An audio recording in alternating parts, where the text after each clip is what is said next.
Are you right, fool? Shit. Let it be known then.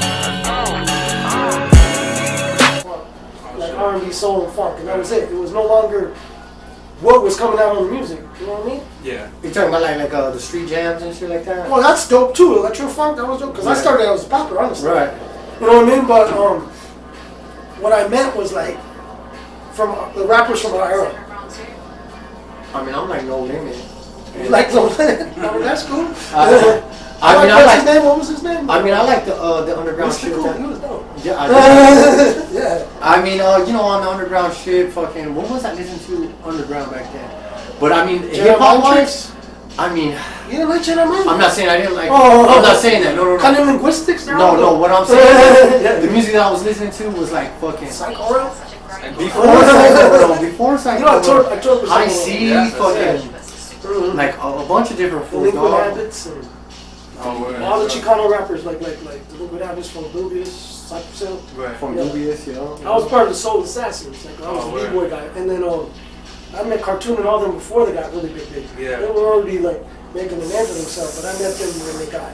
When he was still a writer and shit like that? Well, he was a writer, but he was becoming this dope tattoo artist. Yeah. When we were in tour in Japan, and That's dope. he got us out of some crazy situation. Like I don't tell people the story is dope. Listen though, we were at this thing in this club called Club Harlem, but they say Harlem because they can't pronounce Japanese.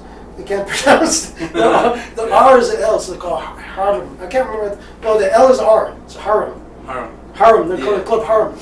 And one of the B-boys smashed somebody's daughter, and the dude's daughter was Yakuza. I mean, the dude's father was Yakuza. The girl's father was Yakuza. So they had sent these vatos to come fuck us up. Like, for real. Like, they were probably gonna murk us, bro. Like, I was scared as shit, dog. That was the first time the second time I'd been to Japan, and we were in some place, and we were about to get murked by these fucking gangster-ass motherfuckers. Yeah. And I remember it was Psycho Realm and everybody, and we were about to get down, and, like, I remember Crazy Legs, he broke some, like, scissors, and he handed them to me, and I was like, damn, we're about to get down! You know me, I got you! He's like, and he gave you looked at him, you're like, no, what the fuck? I'm like, I'm like, okay, we're gonna get down. Fuck it. You know, because I've gotten down before, but not some real shit. Like, we got down a couple street fights, but okay. Well, anyways, Cartoon went over there so slick, dog. He didn't even speak their language, but he did something, dog. And whatever he did was like some universal shit, because like they ended up drinking and we were partying with them. Like he went over there and he's like, we could do this, and he was just talking to the dude with his hands. Like he was a tattoo? No. He was just like, we could do this, or we could just have a drink. Oh, word. And then he got the bartender and he passed the drink to him. And then they just chopped it up, and that was the most gangster shit I've ever seen in my life. Like that's the universal language. We could. He's all we could know. I remember he's like, we could have a beer. Yeah. And then he just passed the beer to the dude, and then the dude picked up the beer, and then we just drank with those dudes. And they showed us around, and it was like, that was the scariest I've ever been. Like that. So you're not even in your country. Yeah, right. Let alone your neighborhood. Yeah. That was crazy shit. Cartoon got us out of something. That was a crazy situation. That's dope. It was dope. But we were all about to get. It was like Big Duke before he got shot and everything. Yeah. Hey. With all this being said, man, y'all gotta realize that we got a fucking OG homie on here that's an OG B-boy who's been in the scene for a plenty long time. Since 1991. And he's got VHS and all types of shit to prove it with his receipts. Yep. I do have the tours. No, I believe you. I own the tours. Yeah, I'm just like the tours on film and everything at the crib. That's what that fool Esteban did. Was Esteban there? Yeah, Esteban. Yeah. That's why we used to call him DJ Scandalous. That's why I be telling you. His name was DJ Scandalous, but he was Estefan Oria was like a photographer. He was on a couple of the trips with me and the guys from Trap here. Yeah. So Stetson, he was part of them too. Yeah, I think so. We were all like, I was on those shits. That shit was crazy. I remember. Shit was funny, dog. Tell us another. I don't know if they wanted. I don't give a fuck. It was Sun Doobie and Macho. Okay. And they started out playing, bro. And then it got serious, fool. Like Sun Doobie, they were wrestling, fool. And then the shirt got ripped, and then Sun Doobie had the fucking shirt, had Macho, though, like he was choking him up, and then we like had to break it out. But they were just.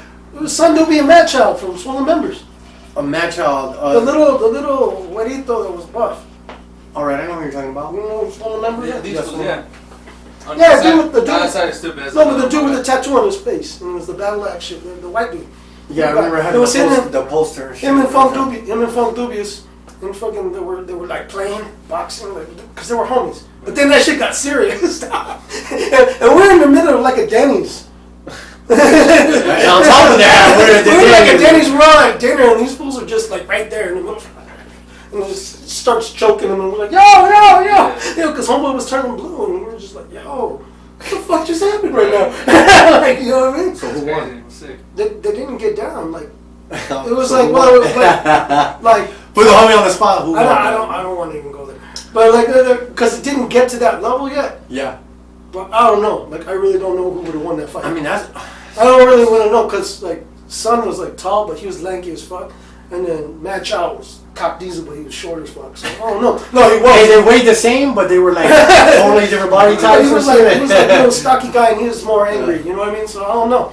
If I'd have to go there, I would think that Mad Child would have took it. You know what I mean? But they didn't go there. They started to, and then we got in the middle right away. But it was hilarious to watch. I mean, because you're a little kid, and both of your heroes, like rap heroes, are like just fighting, and you're just like, Hey, what's going on? Don't meet your idols and shit. No, that one didn't. No, rappers were always cool to me, honestly. Yeah. It was the B-boy idols that I met. Okay. Because I met two of them. I don't want to put them both on blast. Put them on blast. Well, Give them your 2 cents, homie. Tell them, hey, listen, 20 fucking years ago, No, more than you 20 were years 30 years ago, you were acting cocky. Okay, we went to. And it offended They me. came to our I'm just letting you know my practice. 2 One of them cents. came to our practice. Nah, I don't want to disrespect him because that's like the pioneer. But Well, tell them you love them at the same time. okay, this really happened though. We were at practice in Studio Mojave at this gym called Chuck Minker. That's Yeah, where yeah, we all Chuck learned. Minker, That's yeah. where we learned how to break. That's where I learned how to break. It was right down the street from 28th Street. You know, the Boys and Girls right Club. there. Yeah. And there was the jail's right there too, right? Yeah, The Coca-Cola CD factory jails, and the Caddy jail's Corner, right there. and CD yeah, jail's yeah. right there. Yeah, okay. Yeah, yeah. Well, he came to our practice and me and the homie Scotty Twist, we were just up rocking and this song came on and he took the fucking tape out and threw it, dog. Oh shit. Out of our boombox. And it was at our practice. No, my cousins were gonna fucking murk that fool. He's lucky I stopped him. Damn, My that was primos were like, who the fuck is this Puerto Rican motherfucker? Hey, They he was started like, tripping. "Ugh." And it was Ken Swift. And Damn, I was thinking about him earlier. When we it were was talking Ken about Swift. it. But Kenny's, Kenny, I respect Kenny with all my heart. But that really happened. Like he took the tape out and he threw it, and that stayed in my mind after that. And I was kind of mad at him for years. What was his reason though? We weren't dancing right. We weren't on beat. Like he took it to that level. Like he could have schooled us, like in stop the music. Nah, he took shit out. like something else was probably going on with him that day, and I probably just took it all sensitive, to the nalga. But That's you know what I'm saying? Shit that happened to him too, you know? Right. I mean, some fool probably did that to him. Yeah, It's yeah, like, probably. This is our tough love. Yeah, he was probably, I just took it wrong or something. But Did you ever play that tape again? yeah, we turned it back on. But he kind of scolded us like we were his kids. He's like, you're not gonna do it right. You ain't dancing. Like he punked us. And we were just like, yo, this is we invited you to our practice. This is our barrio, fool. Like, and my cousin was like, nah, fuck that puto, we vale verga. And they were like all tripping, fool. Yeah, like, yeah. Ooh, fuck this nigga up. And I was just like, no, Charlie, it's cool. That fool used to have like that swipe move, I think. Like he would do like a. Kenny was 90s an innovator swipe. of everything. Kenny's like the epitome of B-boy, bro. Kenny. And he had that. What was the old ridiculous, school nasty. B-boy videos? And he had like the jersey looking thing on. It said Ken Swift on it. Mhm. Then he had the Ken Swift. The Rock City crew, it was Yeah. or 7 Gems. Yeah. But then we're on. That happened, and then He said that happened. that Okay, happened. so man, listen, homie, we love you, but we just When said I was that- a kid, that was That was kind of fucked up. That was some some toy ass shit. That was some toy ass That was shit. some toy ass That was some shit, toy dog, ass you know shit. what We I'm saying? invited you to our practice. You came over there and disrespected that shit. You're lucky. I got you. I got you. You're lucky because you don't even know what bad would have happened to you that day. Hey, Because you were right in the cut, in the real east side, like right in 28th Street, and all the homies were there. You You know what had. I mean? Like, Hey, Far Rock got you a pass. For real. You had to pull a cartoon and be like, hey, homie, you were like. No, not even like he didn't even probably know that it was gonna go down.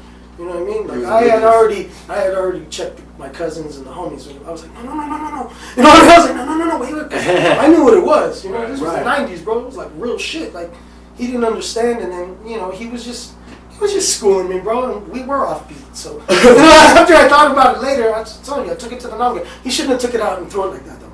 He really shouldn't have. He should have just stopped the music. Right. I'm like, yo, you're not. Did he go pick it up, or you guys went and picked it up? One of the homies, I think they caught it. You know what I mean? And he was doing flares and shit. He was like, he just got the tape. He's like, and what the fuck's going on? Hey, hold on, homie, who are you? Yeah. He threw the tape back and landed in there and pressed play. Hey, what the fuck? Right. That's the way. You know what I mean? That's hilarious. That's hilarious. That shit happened when I was a kid. I was like 17, 18. Kenny was my hero, and that shit stayed. I was a little salty after that for a while about that. You know? I mean, when I met him again later, and then he schooled me, because he schooled me a lot. Like Kenny, Crazy Legs, they schooled me and taught me a lot. So I can't. Right? This is when before I was Rocksteady. right, we're not knocking them at all. Yeah, no, but just like, I don't want to disrespect Kenny. I mean, Legs all day, whatever. You know what I mean? It's what it is.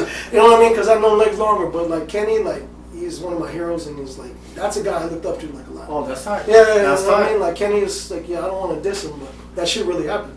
You're not dissing them, dog. You're just saying, hey, I'm man, telling you guys a story. That shit really happened. I'm not I know. exaggerating it. That shit really happened. I mean, exactly. They were gonna fuck him up, and he got a pass. Flora got him a pass. You know what I'm saying? Like, Yeah. And then another time there was a graffiti writer beef, and I'm not gonna call that person out. Well, I'll tell you the B-boy that was involved. It was Mr. Freeze. Remember Mr. Freeze? He used to carry the little dog and he was whatever. He was gonna get in a fight with. He's out here. Yeah, but he was from New York. He's from the Bronx and Rock City crew. Damn, man. And he was gonna get in a fight at JC Park with some writers because he was weird to everybody. You know, we're all young cholo kids, and you see this pinche güero, like white Jewish dude, and he's got this fucking dog, and he carried him like a baby. No, real life. Yeah. And then like the dog, I think, growled at a writer, and then the writer was like, "I'll fucking kick that dog," and the Freeze was like. This Freeze was crazy. Dog Freeze could fight and shit. We used to beat niggas up. Like, But it's like, well, no, they came up to me, hey, you know that fucking guy? And I was like, who? I'm like, that fucking guy. Go, not really. Like, whatever you gotta do what you gotta do. And then bam, I guess he choked homeboy out. And then the other riders came, and then I came with everybody from 2 yeah. like I didn't come to like.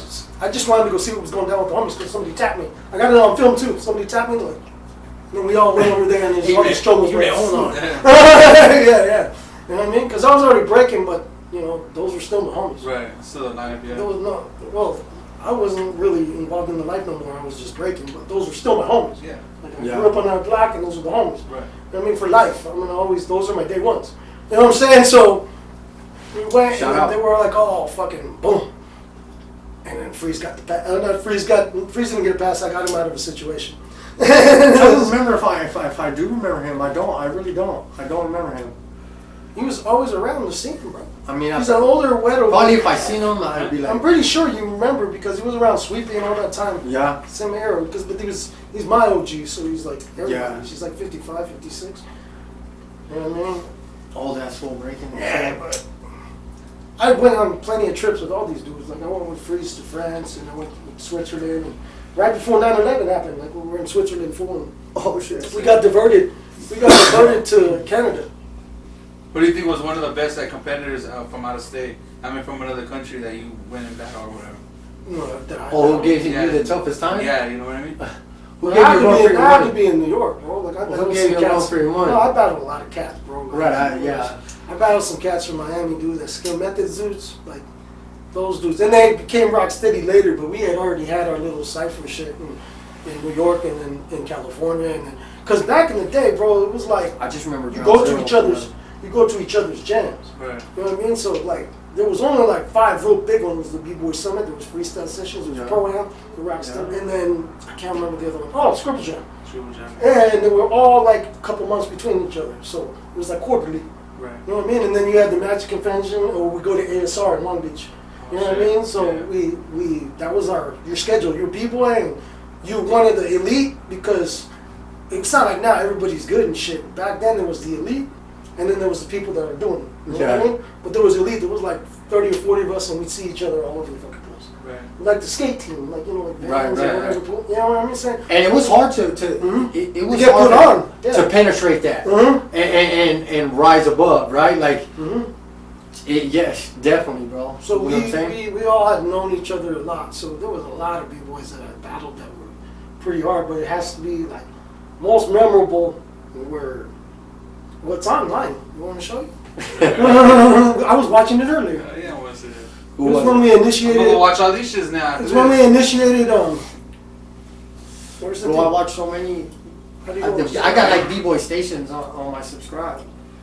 Go for it. Just- RS Who were you battling? DVS. DBS? It was Alien S and Fever 1. Like everybody's seen this. But that was like one of my most memorable battles and dopest like in my life. But like if gave me the toughest time, it's right here. Gave me the toughest time would be like the guys from Skill Methods in Florida. Oh shit. Yeah, the dudes from Florida are ridiculous, but they taught me to be more aggressive. Yeah. Because they run ciphers, they'll push you out of the shit, and then Right. they do it to each other. And they're all the same They're like crew, and hyping and shit. they're like pushing each other out of the thing. Someone's like slam dancing in the cipher, but they're trying to run that shit. And And they it was hype each like other up. it was like they hype each other up, but it was just them being dominant. They were running. They taught me how to run ciphers. Like I used to go to ciphers and blow it up, and them fools were running it. They would tell you when to go, and it was okay. Like it's my turn, dog? They were like, you can go. You can't surf on this wave, Like, homie. it was like, what was that? It's the plastics for the t-shirts. Oh, I thought it was a dog, bro. I was all tripping. Yeah, he's been It's sitting over Kukui, there. vato. I've been sitting in the corner the whole time. No, but like, Flea Rock and like all those dudes. It was like Venom and I can't remember the other dude's name. It was Venom. Oh, that was crazy lady right there. Mhm. Is that Ken Smith? Nah, that's Haps and me. I'm not Bob Belon. Yeah, I know. Cortez. Yeah. And that's Ness and Fever. And that's fucking crazy right Yeah, we're in the Bronx. Yeah. That's at the Hunts Point. That's it. Do you remember when this came out? Well, the biting? Yeah. Yeah, we used to go like this, though. Oh, that's We so just, cool. yeah. We just bite our finger when somebody bit. He did This this. came out later. Yeah. Damn. After Yeah. that. Yeah. Oh yeah. We should make that a shirt. Biter. Uh, Don't That's bite. yeah. That's Don't bite. That's a dope ass one. We're like, don't bite. But we call something that, we're like, you bite her, that's a bite. And we used to Even bite. the Instead of arms that- will be like that sick too. Ah, but I think the mouth just, Yeah. as It's a authentic, picture wise, that's it speaks more. Because you have to be That's moving my hero, too. Yeah. to. Ness is like ridiculous. Like, Ness was like one of my heroes growing up. That's me right here. And Cortez. Look at the homie. What? Bam, let's go. He was ready. I was nervous, too. Nervous and excited at the same time because I was battling one of my heroes. Right? Crazy. And he was getting in our crew, so I was initiating him. Not only battling, but I was initiating him to get down. Hey, you know what? You know what I've noticed? A difference between the older jams and the new ones. What? I think the sets were a lot shorter back then. Like Oh yeah, because now they're all bro. It's like Oh, I I'm like, understand. bro, I'm out of breath already. What are you talking about, homie? You know You guys what I want mean? to check it out? It's called B Battle DBS versus Rocksteady. Rocksteady Final Battle. Yeah, this came out in Yes, the check it out a little bit 90s, late 90s. But that was like a memorable moment, you know what I mean? It was Yeah, like- yeah.